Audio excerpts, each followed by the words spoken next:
interview with Fox News, the parents of murdered Idaho student Kaylee Goncalves, Steve and Kristi, weigh in on how police handled the investigation and what outcome they would like to see during the trial. All right, now the 28-year-old suspect in the murders of the 4 Idaho college students waived extradition today in Pennsylvania and will be brought right to Moscow, Idaho to face charges. Joining us now are the parents of victim Kaylee Goncalves. Steve and Kristi Goncalves are with us along with their attorney, Shannon Gray. You know, Steve, I look at you as a father, and I look at your bride next to you, and I've thought this all throughout my life that there's nothing worse than losing a child. It's taken a long time. First of all, does that give you any peace of mind? Do you want to know details? Where are you in this grieving process? I would imagine that's not something you get over. Honestly, I feel a little bit lucky knowing that we have somebody and there's a person of interest. Nothing feels worse than having nobody and just nothing but doubt. And 7 weeks of that, or close to 7 weeks of that, was a tremendous amount of pressure on us. And you know, your children look for you to tell them what's going to happen and how things are going to go. And you can't control anything, and you just sit back and you just wait. And it's very hard to get over. And Kristi, you're a mom. This is your precious, your beautiful daughter, and you will never see her again. I can't imagine all the pain you're going through as a mom.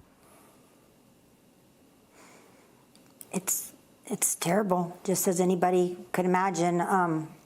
It's just like a nightmare that you just never, ever wake up from. There's not a second throughout the day that I don't think about Kaylee and what happened to her. It's sickening.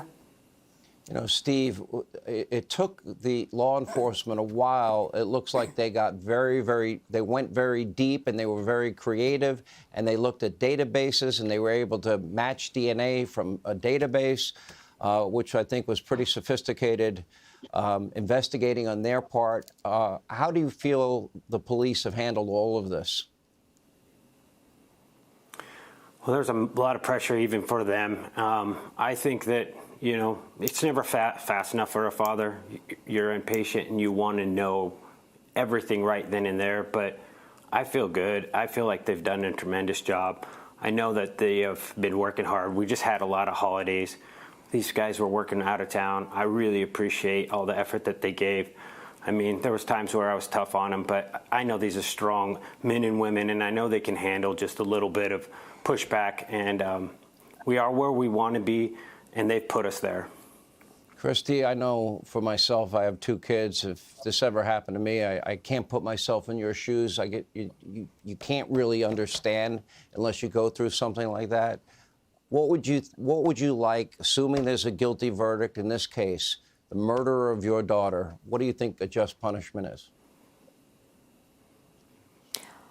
Well, considering that this person went in there that night with the intent to kill and showed no mercy, unprovoked, and killed our daughter, her best friend, and their 2 friends, we are glad that we live in the state of Idaho with the death penalty. Shannon, we'll give you the last word as the lawyer from the legal side. You know that the evidence that they have, you know more probably than the public. Where do you see it going? Well, we're looking forward to the probable cause affidavit and seeing what information they have in that affidavit.